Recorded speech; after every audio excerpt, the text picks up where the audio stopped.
Up until the early 80s, when baseball was still king in this town, there was a presence that overshadowed all the young ball players in this town. In the periphery of our Little League system, there walked a team of ball players who walked as another class of ball players. They had different hats, carried themselves with a strange sense of confidence and class. For us young players, they appeared as walking giants from another realm. It was almost like it was movie-like watching these guys through town. They were the guys who played for the VFW under the leadership of the mysterious Jack Bitler. Mysterious not because of anything intentional, but because Jack's leadership was strong yet quiet, behind the scenes yet leading. He pushed his players in Baltimore baseball out front, while quietly, consistently, and intensely developing their abilities. In many ways, Jack was a larger-than-life figure, much like the players he coached. For example, during my first year of baseball with the Phils, I can remember walking towards the steps to get a drink at the water fountain. Remember the one on top of the steps? Right there by the softball field? You know. After grounding out or striking out, discouraged by my outcome, I heard, "Keep your head up, 9." That was my first encounter with Jack Bitler. Not as my coach, but as a concerned ambassador of baseball. I barely had an idea who he was, nor did I think that that would be the first of many encounters with Jack Bitler. So you can imagine my surprise when I was met by him at the side entrance of the old elementary school, asking if I would consider trying out for his team. I thought he had made a mistake, had the wrong guy. I was like, wow.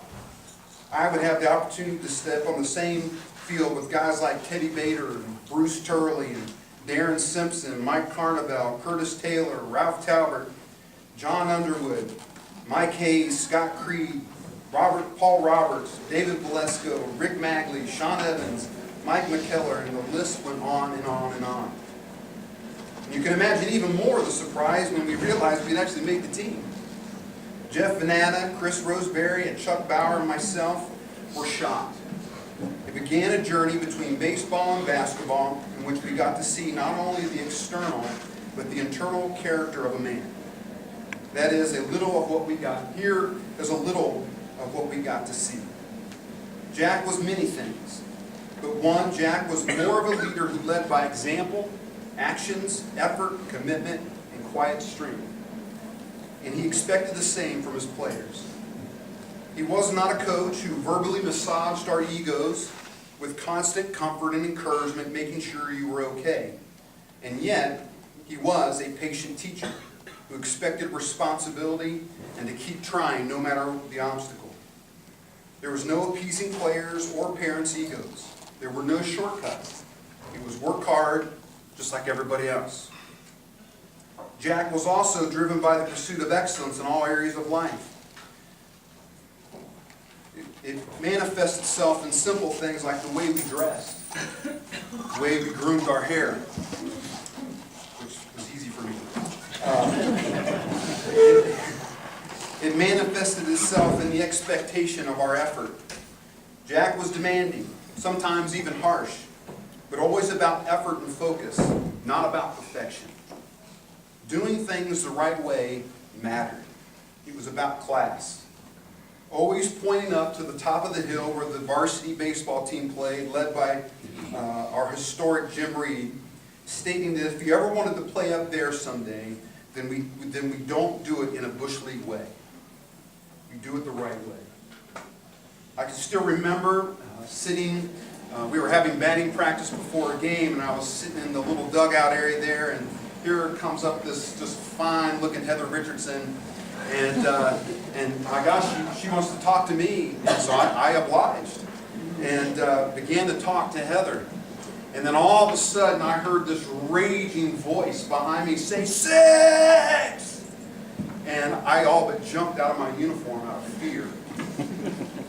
"Are you with us? Or are you over there?"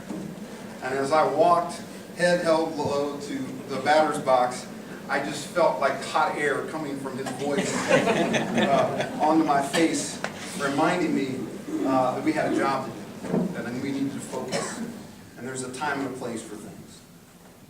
It also came out in his pursuit of excellence when he would get exasperated with us. Although we were winning, we just weren't playing great ball. And he would get frustrated. And I don't know if you know Jack well, but Jack is a master of the mind. He knew how to push your buttons. And so Jack would just sit with his clipboard or his score pad and just sit there. And we were supposed to always look and check for the sign, and Jack would just stare at you and do nothing for a whole game. And just as each inning went on, we got more and more scared. The whole team was like, is he going to quit? He's going to quit.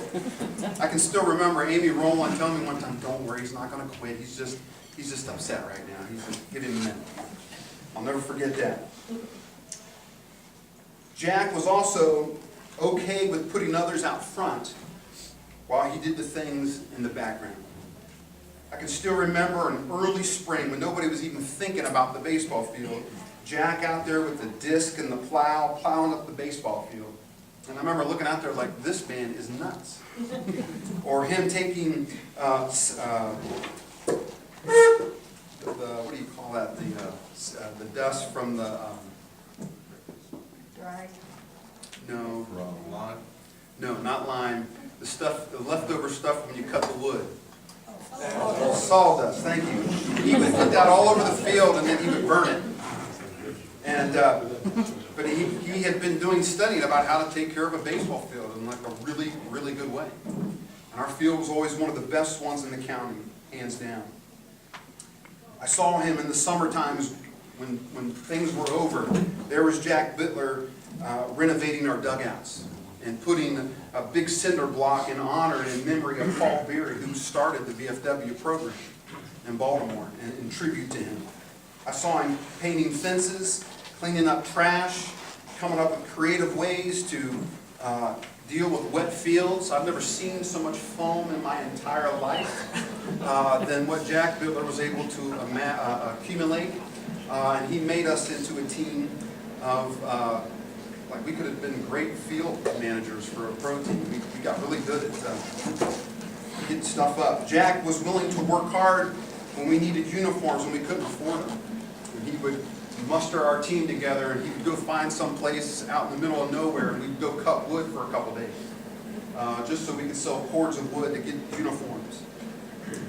But other areas where Jack was the president of the Athletic Booster Club for several years. While president, he built the original field house, as well as helped Fairfield Union build theirs. Now, I don't know how that one got in there.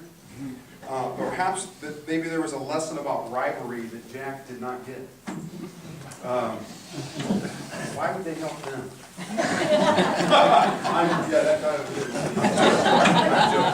Totally joking. Jack was just as committed to these values off the field as he was on the field. He was a janitor for the school for many years. He was a volunteer referee for games and oftentimes drove teams to games. He worked extremely hard at South Central Electric for many years. And in 1980 and 1981, he was awarded Booster of the Year. His kids were always around, and fishing trips to Canada were always eagerly anticipated. Jack was willing to wear the mantle of leadership. Jack was either found on the pitching mound or at center court. That was his throne. That was where he led his classroom. I can count on one hand how many batting practices or games he ever missed, sore back and all. And as you see tonight, with his sore, jacked up back, he's here. He was a teacher and instructor of the game. He was hands-on. He was creative. And he was surprisingly patient. He was into the logistics. He was into the details of the little things. And he was willing to take the heat to lead. This town didn't always like the fact that we had VFW baseball. All kinds of attitudes and opinions went into that. And Jack just did what he thought was the right thing to do. And we just kept moving forward. Jack was quietly but intensely competitive, a fact born out of being groomed a champion himself. Being a graduate of Liberty Union in 1954, he played on the 1953 football team that won the MSL. This team also won the WHOK Mid-State League football title. He played on the 1953 basketball team that won the Fairfield County Basketball League and tournament. This rolled over into his life as a coach as well. It was very common for his baseball teams to play between 55 and 67 games a summer, which at that time was unheard of. And he got a lot of flack for that. His basketball teams were commonly known to play 22 to 25 games a winter, on par with the varsity basketball season. We would travel far to play some of the best teams in the state, especially in South Central Ohio. And it was never more obvious than when we played a team who played in a disrespectful, or as Jack liked to say, a bush league way. I'll never forget playing against Pataskala on a Saturday morning. And Pataskala at that time, we were very competitive with them. And they had this little coach about this big, this stocky little guy who was extremely competitive and mouthy.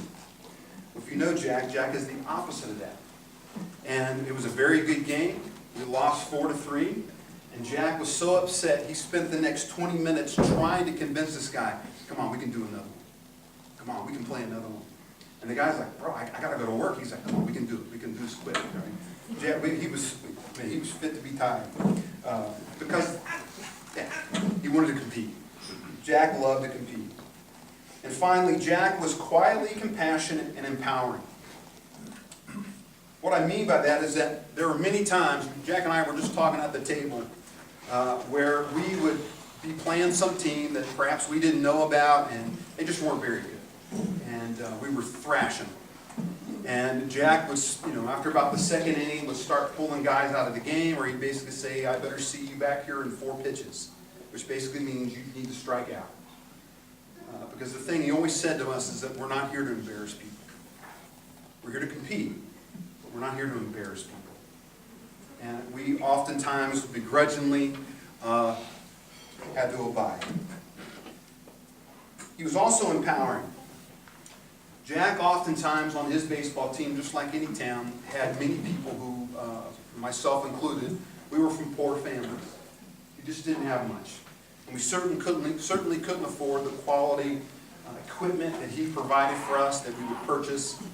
But instead of putting us on the spot or embarrassing us, would very discreetly pull us aside and would basically say, listen, I don't give anything away, but I love giving things to people who earn it. And so he would set up a system where we would clean up trash and we would clean up the baseball field, and he would find jobs for us to do to earn our stuff. It was never given, it was earned. That is a principle that, as I look back now, helped pave the way even for what I do today as an inner city pastor. That everything that we do is driven by empowerment, not enablement. Once we got acclimated to Jack's system and his boundaries, the fun and humorous side of Jack would come out. For instance, it was never Coach Bitler, it was never Coach, it was Jack. And it got to a point in our last 2 years together that we simply warmed up, had a short batting practice, and we would scrimmage for 2 hours almost every day. Bantering with Jack the whole time, him talking trash to us and us talking trash to him. And he was cheating a lot. The atmosphere got to the point that it felt like the level of a family, where we could turn it on and off when necessary. We were a well-oiled machine. I'll never forget at the Groveport Madison baseball tournament, one of the most competitive tournaments we were ever in as players, where we'd come, it was a Saturday morning, and we were playing for the championship game against a very good Upper Arlington baseball team. And this one man was standing by us by the backstop, and he looked at me and he said, I thought you guys would make it. You just had that level of class and humble confidence. There was something different about you. And we did beat Upper Arlington 2 times. That environment that Jack created transferred into a point, unfortunately, where as players, we could not part from him. Many of the kids that I grew up playing with, we hit 7th grade, and that meant Pony League. And Baltimore at that time had decided to create 2 Pony League teams. We only had a history of 1. And the thought of us, one, being separated from each other, And two, most importantly, being separated from a coach who we had unbelievable confidence in. We just couldn't imagine not being with him. So we didn't play. We walked down the steps, walked down to the Little League field and say, Jack, will you coach us on our Pony League team? And much to the chagrin of his sweet wife, Barbara, he said yes. And we began our journey, continued with Jack then. But unfortunately, during that time, several of us, we broke Jack's heart. There was a player on our team who was a year older than he should have been, and some of us who knew didn't say anything, and the word got out. And as I look back on that time, the reason why I think it was so hard for Jack is because it just wasn't about baseball anymore. It was about us. We were a team. And he gave his life to us. And for me, he was very much like a surrogate dad to me. And for what we did went against everything that he had taught us and groomed us to believe in and to do. And he never coached us again. He never coached in Baltimore again.